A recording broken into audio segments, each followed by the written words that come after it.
Mas maayos ang pharmacy kapag nakasystem ng merchant tray. Okay, dito sa point of sale ay kita mo na agad lahat ng items mo. Mas organize ang item kapag may variance. Pwede kang maglagay ng iba't ibang bilang, size, type, color, at iba pa.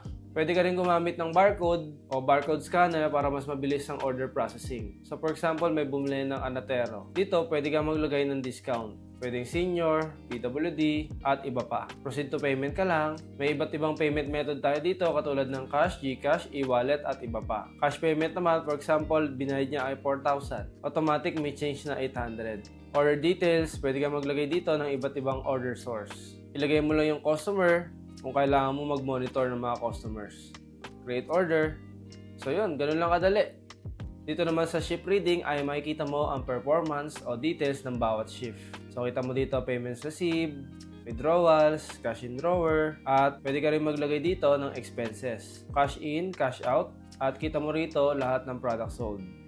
Madali lang rin umorder sa supplier ng mga gamot. So ilagay mo lang dito yung transaction date, supplier, ilagay yung mga items. Pwede ka rin maglagay dito ng expiration date. So kada order mo sa supplier mo, automatic na idadagdag to sa inventory mo. Madali lang rin mag-synchronize ng inventory gamit ang inventory count. So ilagay mo lang yung actual count dito para makita mo ang difference. Pwede ka rin maglagay ng adjustment reason. Automatic after save ay magsisynchronize to sa inventory mo. Makikita mo rin ang real-time performance ng business mo dito sa financial summary. So dito kita mo ang gross sales mo, net sales, gross profit, net profit, ang breakdown nito, sales by payment method, sales by category, gross sales breakdown, at ang expenses breakdown. Okay guys, ganun lang kadali gamitin ang Merchant Tree POS.